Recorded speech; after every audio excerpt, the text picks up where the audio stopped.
नेपाल में केपी शर्मा ओली सरकार का तख्ता पलट हो चुका है। पूरे नेपाल को सेना यानी कि आर्मी ने अपने कब्जे में ले लिया है। नेपाल में चप्पे चप्पे पर जेनजी के विद्रोह की आग में खाक हो चुके एक देश की तस्वीरें आज दुनिया देख रही है। तो आज हम आपको दिखाने जा रहे हैं अब आगे नेपाल में क्या होने जा रहा है। नेपाल की सेना ने क्या प्लान बनाया है, जहां संसद से लेकर सुप्रीम कोर्ट तक फूंक दिए गए, पार्टी दफ्तरों, राष्ट्रपति, प्रधानमंत्री, मंत्रियों के घरों में आग लगा दी गई, तो अब नेपाल कैसे चलेगा। आज हम आपको यह भी दिखाने जा रहे हैं कि नेपाल में फैली अशांति पर भारत ने क्यों अपनी पैनी दृष्टि बनाई हुई है, कैसे भारत के खुफिया एजेंसियां अलर्ट पर हैं। क्या नेपाल की इस अशांति के बीच पाकिस्तान की खुफिया एजेंसी आईएसआई हमारे देश भारत के विरुद्ध कोई बड़ी साजिश रच सकती है। तो आइए आपको दिखाते हैं नेपाल के तख्ता पलट के बाद अब आखिर नेपाल में क्या होने वाला है। नेपाल में तख्ता पलट हो गया। अब नेपाल कौन और कैसे चलाएगा। जेन जी के विद्रोह ने नेपाल को जला डाला। अब आगे क्या होने वाला है।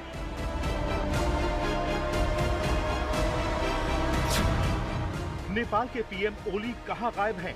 क्या ओली फिर से नेपाल लौट पाएंगे?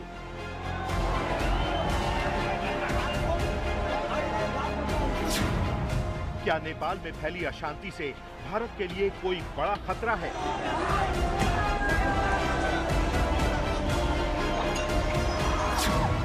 बांग्लादेश की तरह नेपाल में भारत विरोधी माहौल न बने, अलर्ट पर एजेंसियां।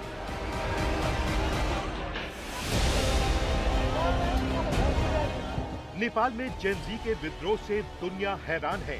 भले ही नेपाल में तख्ता पलट के बाद अब आर्मी रूल है, लेकिन 2 दिन तक नेपाल के अंदर जो कोहराम मचा उसने दुनिया को हैरान कर दिया है। तो पड़ोसी देश होने के नाते भारत को सोचने और अलर्ट रहने पर मजबूर कर दिया है। आज हम आपको दिखाएंगे कि नेपाल की अशांति में कैसे भारत का दुश्मन देश पाकिस्तान भी फायदा उठा सकता है। उससे पहले आपको दिखाते हैं नेपाल को भले ही आर्मी ने अपने कब्जे में ले लिया, लेकिन नेपाल का चप्पा चप्पा जेन जी के खौफनाक विद्रोह की गवाही कैसे दे रहा है। नेपाल के प्रधानमंत्री ओली के घर को प्रदर्शनकारियों ने फूंका तो धुआं अभी तक निकल रहा है। राष्ट्रपति रामचंद्र पौडेल के निवास में प्रदर्शनकारियों ने आग लगा दी। लपटें अब भी उठ रही हैं। नेपाल की संसद में तो प्रदर्शनकारियों ने ऐसी आग लगाई कि पूरी संसद ध्वस्त हो चुकी है। जेन जी के खौफनाक विद्रोह की गवाही नेपाल का सुप्रीम कोर्ट भी दे रहा है, जहां 25,000 फाइलें स्वाहा हो चुकी हैं।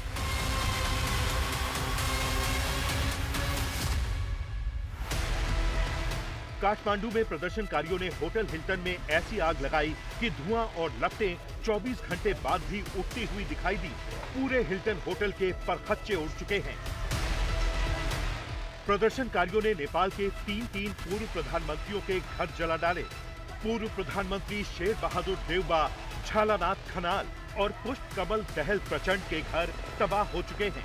पूर्व पीएम झालानाथ खनाल की पत्नी राजलक्ष्मी को तो जिंदा जला डाला और अब पुष्प कमल दहल प्रचंड की बेटी गंगा दहल के जले हुए घर से एक शव बरामद किया गया। तो पूर्व पीएम शेर बहादुर देउबा और उनकी पत्नी विदेश मंत्री आरजू राणा को उनके घर में घुसकर पीटा गया। प्रदर्शनकारियों ने वित्त मंत्री विष्णु पौडेल को दौड़ा दौड़ा कर पीटा। प्रदर्शनकारियों ने सुरक्षा बलों के हथियार लूट लिए।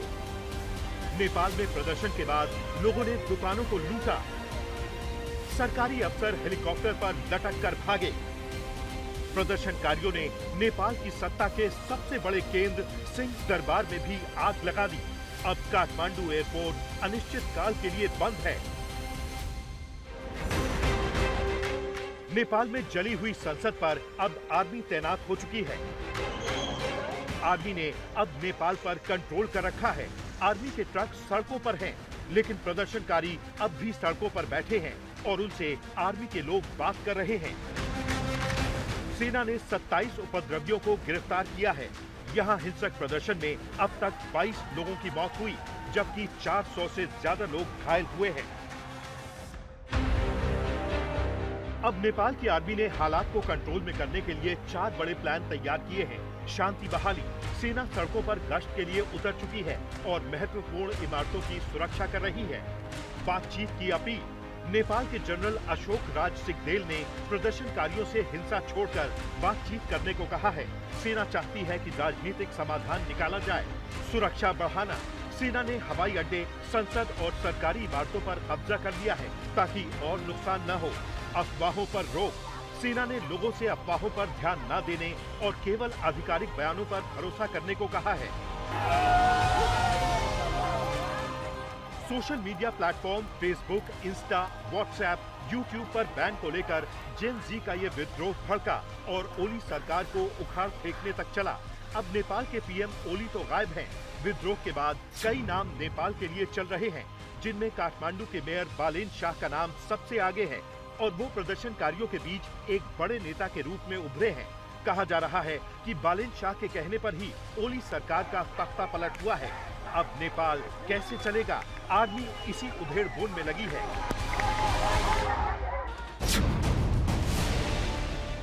लेकिन नेपाल की इस अशांति से भारत की चिंताएं भी बढ़ गई हैं, क्योंकि भारत और नेपाल के बीच 1751 किलोमीटर की खुली सीमा है, जिसके कारण नेपाल की अशांति भारत के लिए चिंता का विषय है। भारतीय खुफिया एजेंसियां नेपाल की स्थिति पर पल-पल की नजर रख रही हैं। आज तक के सूत्रों के मुताबिक एजेंसियां ये सुनिश्चित कर रही हैं कि नेपाल में भारत विरोधी माहौल न बने, जैसा कि हाल ही में बांग्लादेश में देखा गया, जहां भारत के खिलाफ प्रदर्शन हुए। भारतीय एजेंसियां सोशल मीडिया और अन्य प्लेटफॉर्म्स की निगरानी कर रही हैं ताकि कोई भी भारत विरोधी प्रचार या गतिविधि पकड़ी जा सके। उन्हें डर है कि नेपाल की अशांति भारत के युवाओं, खासकर छात्रों और सिविल सोसाइटी को प्रेरित कर सकती है, जिससे भारत में भी विरोध प्रदर्शन शुरू हो सकते हैं। इसके अलावा नेपाल की अशांति भारत के लिए कई कारणों से चिंताजनक है। पहला, भारत और नेपाल की खुली सीमा के कारण अवैध गतिविधियां, जैसे हथियारों की तस्करी या आतंकी गतिविधियां बढ़ सकती हैं। जुलाई 2025 में नेपाल ने भारत को चेतावनी दी थी कि पाकिस्तान के आतंकी संगठन जैसे लश्कर-ए-तैयबा और जैश-ए-मोहम्मद इस सीमा का फायदा उठा सकते हैं। दूसरा, नेपाल में भारत विरोधी भावनाएं भड़काने का खतरा है, जैसा कि बांग्लादेश में हुआ। भारतीय खुफिया एजेंसियां ये सुनिश्चित कर रही हैं कि कोई बाहरी ताकत जैसे पाकिस्तान या चीन इन प्रदर्शनों का फायदा न उठाए, क्योंकि ऐसे इनपुट मिल चुके हैं कि भारत विरोधी गतिविधियों के लिए बांग्लादेश को अपना अड्डा बनाने के बाद पाकिस्तान की खुफिया एजेंसी ISI अब नेपाल पर भी नजरें गड़ाए हुए है। बांग्लादेश के स्थानीय समाचार पत्र पूर्वो कोने की एक रिपोर्ट में कहा गया है कि अलहाज शम्सुल हक फाउंडेशन नामक एक संगठन, जिसे ऐश फाउंडेशन के नाम से भी जाना जाता है, इस संगठन ने रज़ाक नाम की एक मस्जिद का निर्माण भी नेपाल में कराया है, ताकि ISI आसानी से अपने नापाक इरादों को अंजाम दे सके।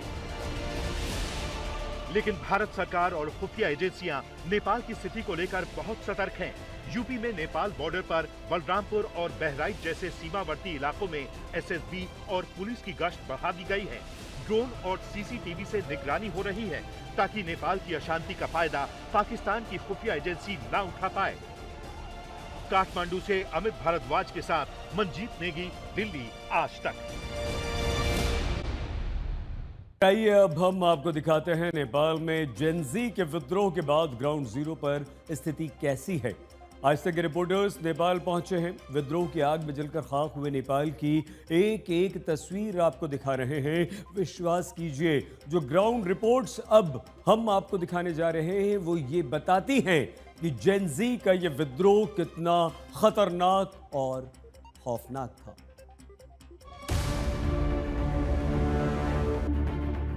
नेपाल की केपी शर्मा ओली सरकार के खिलाफ जेन जी के खौफनाक विद्रोह ने नेपाल की तस्वीर बदल कर रख दी है।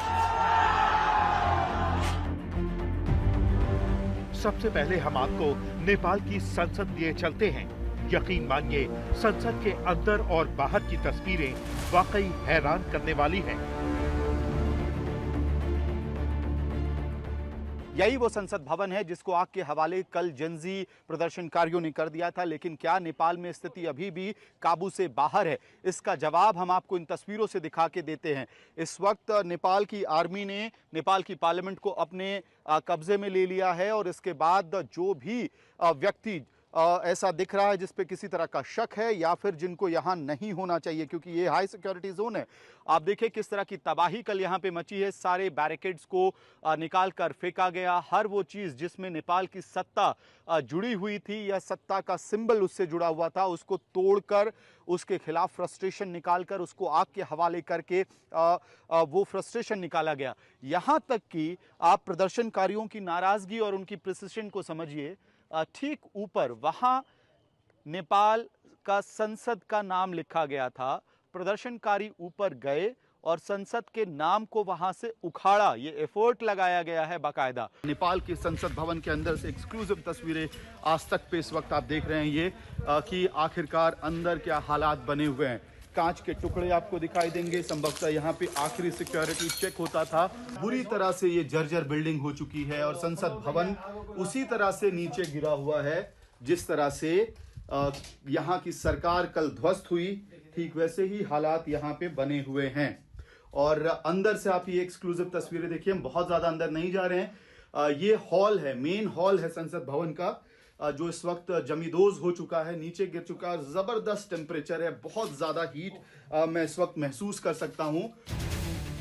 आज तक की टीम नेपाल के इस सिंह दरबार भी पहुंचती है जिसमें प्रदर्शनकारियों ने आग लगा दी और सिंह दरबार की धधकती तस्वीरों को दुनिया ने देखा। आपको बता दें कि काठमांडू स्थित सिंह दरबार में प्रधानमंत्री कार्यालय समेत 20 मंत्रालय चलाए जाते थे।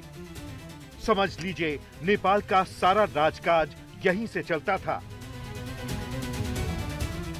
ये देश का सबसे बड़ा प्रशासनिक भवन है। प्रदर्शनकारियों ने सिंह दरबार में तोड़फोड़ भी की और आग भी लगा दी।